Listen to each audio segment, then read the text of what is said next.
Hi everyone, and welcome to Almost Cancelled. This is the DC team, as it were, just me and Connor. So yeah, me being Peter, Connor being the ginger one over there. Hey everyone, that's me. That's you. Yeah, so we're going to talk about Legends of Tomorrow, Season 1, Episode 2, the aptly titled Pilot Part 2.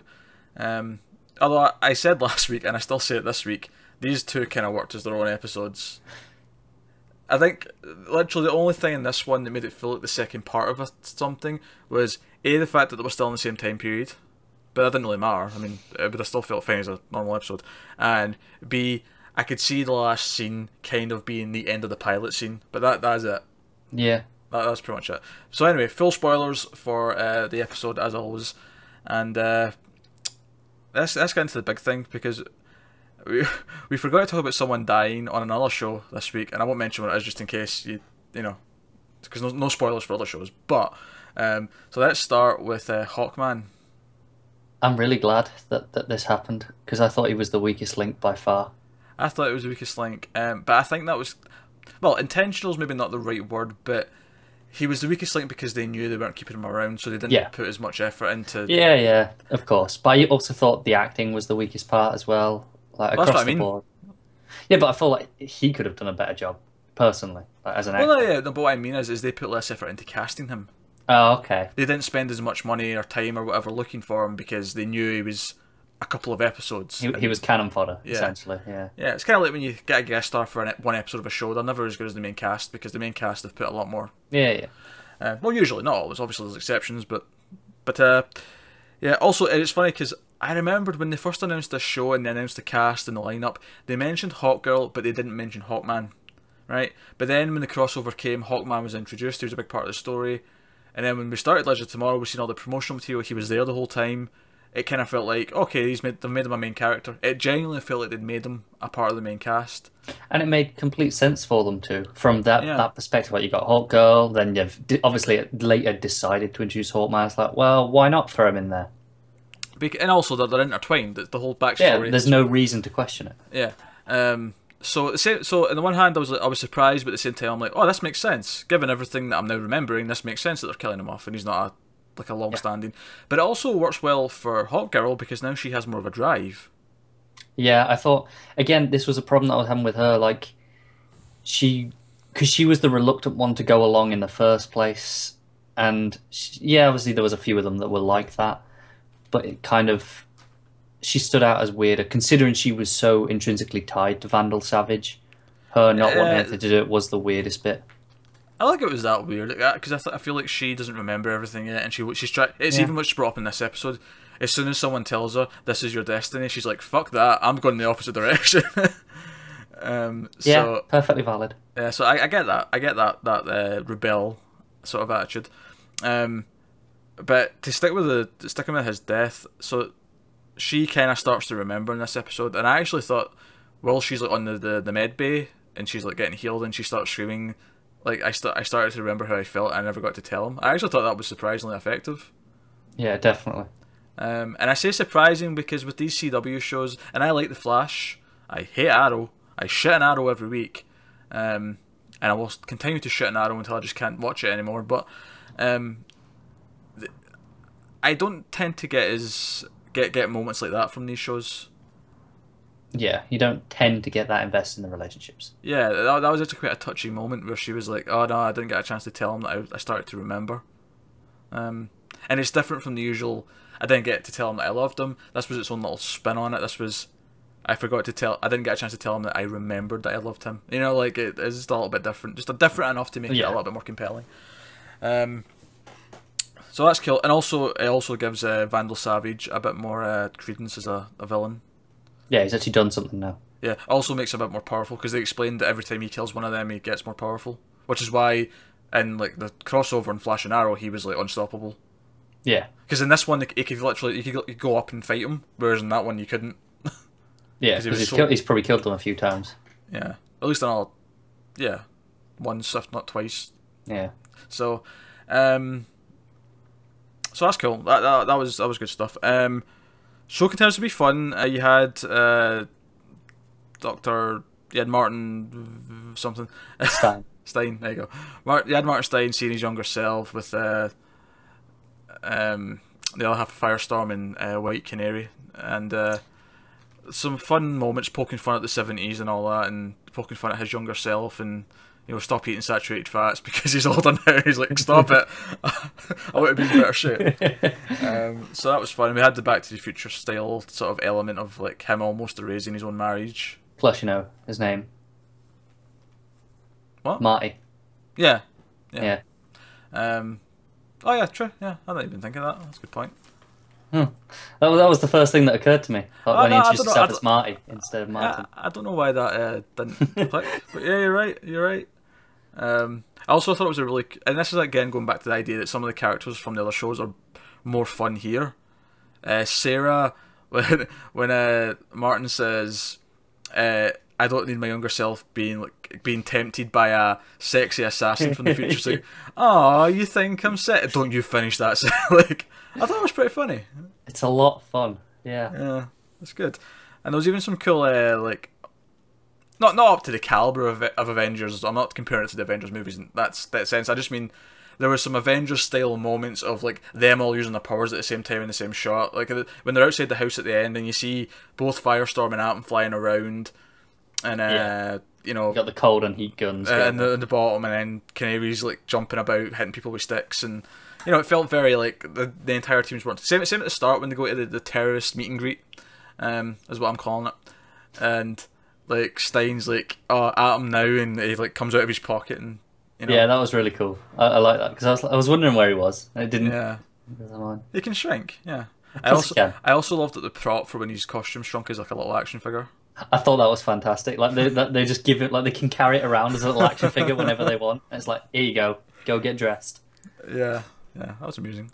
And there were some other fun lines as well. I liked when they established that they need to go and steal something. Cole just immediately goes, "Yeah, all right, I'll do it." Like everything with Cold was pretty much my favorite stuff. I thought it was fantastic. Yeah, because I actually think that actor can be a bit shit. I can't remember his name off the top of my head. But he's doing well. I think he's got the right role for him here. I think it is because he hams it up a bit. It does, but it's kind of working here because it works a lot here. Yeah. Do you know what I think? Why this works a lot as it does? I think it's because there's such a varied cast, and because it's bouncing around them all and they're all interacting with each other. Because even Rip Hunter in this episode, when he reacts to like them fucking up like for a second time, and he's like when the young Stein's on the ship, and he's like, "Of course, why not?" And he's like, just his like reaction to I really like Cold and Atom's banner stuff. Yeah. I thought that was like the standout stuff for me was them two. Yeah, because Atom's like, "Oh, wait, I'm a kind of engineer genius. I'll just hack out of this," and he's like, "That was a dummy alarm, you idiot. You just triggered the guards." And yeah. And they just turn around and punch him. Yeah, that stuff was fun. And what was the other team doing? Because there's plenty of there was. Well, they were away doing the time trial. Oh, that was the two teams, yeah. One was the heist, one was the school getting the tracker thing. And then, what were the Hawks doing at this point? She was trying to remember how to read the language on okay. Dagger. And I will pull it up for this. They did the thing we praised it for not doing last week. They had English in the flashback. Did they? Yeah. When she's like, he gives her the dagger. Reciting the poem. Yeah. Yeah. It's not a big deal. It didn't take me out of it because the only way I can sort of justify that is she's remembering it as English because her mind isn't really still like it's not that advanced. Okay. It's not there yet. If you know what I mean. When they ran into Savage, he did speak to her initially in whatever the language is that Egyptian spoke. I don't want to be an idiot and just say Egyptian because I've got a feeling it isn't just Egyptian. That sounds too simple. It's too simple. I feel like it's not Egyptian. Nah. Especially since she said it was like a dead language, and I'm thinking now it'll probably be something else. So yeah. So I won't look stupid and call it that. I'm just going. I was just wondering maybe if her mind just translated it to English so that she could actually understand it. Maybe, but even that's kind of like just sort of like fixing it ourselves when really maybe it's just a fuck up, and it's what, it's fine. The episode was otherwise so much fun and small and inconsequential problem, really. Well shot that it didn't annoy me as much. Whereas in Arrow, I'm kind of like, I hate everything now that's doing this as well, and I'm like. And they still had the film grain on it. So. Yeah, they still look better. It didn't look as clean. That was my problem when they showed those flashbacks in Arrow. It was far too clean, and it looked a set. It was really bright, if I recall. Yeah. It's amazing what a couple of filters can do to it, but Yeah. so yeah, have we left anything out? I don't think we have. No, just Oh, Damien Dark showed up yeah. towards the start.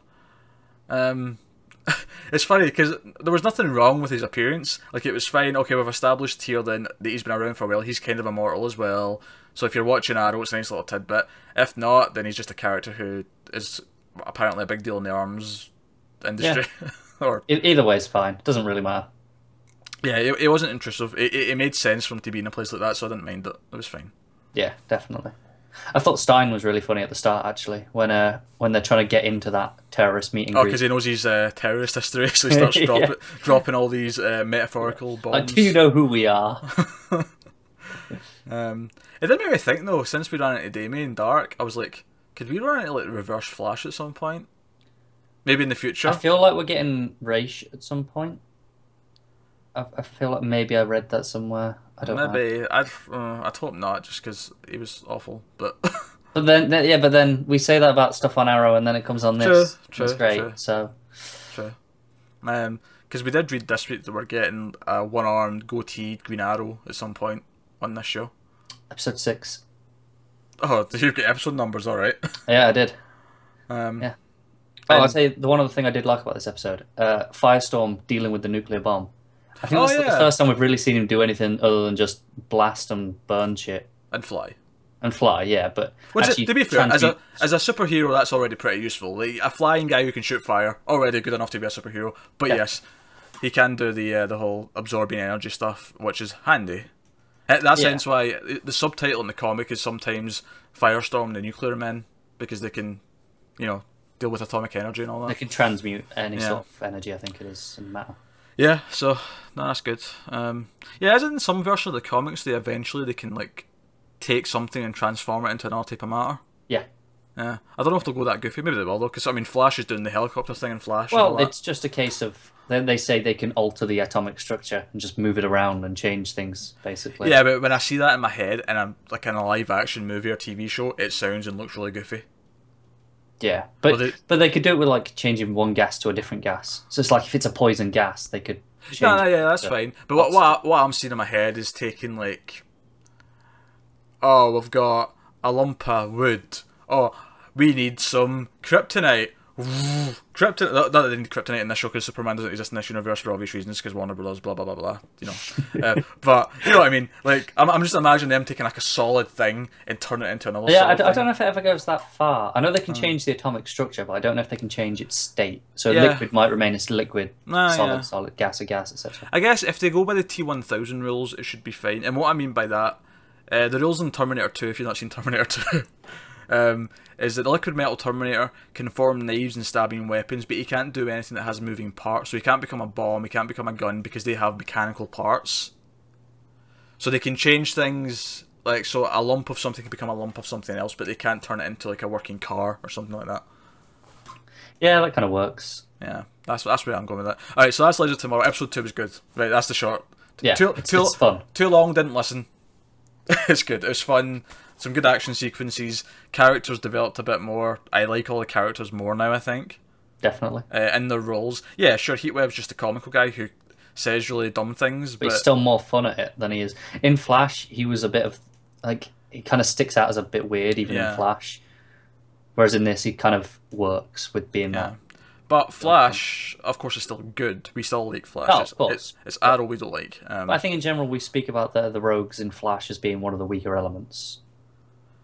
I find that they're kind of a little bit too goofy. Certainly Golden Glider. And I really know I mean Flash, but it's like, oh, Golden Glider, let's give her actual powers. No. Let's give her a gun that shoots gold.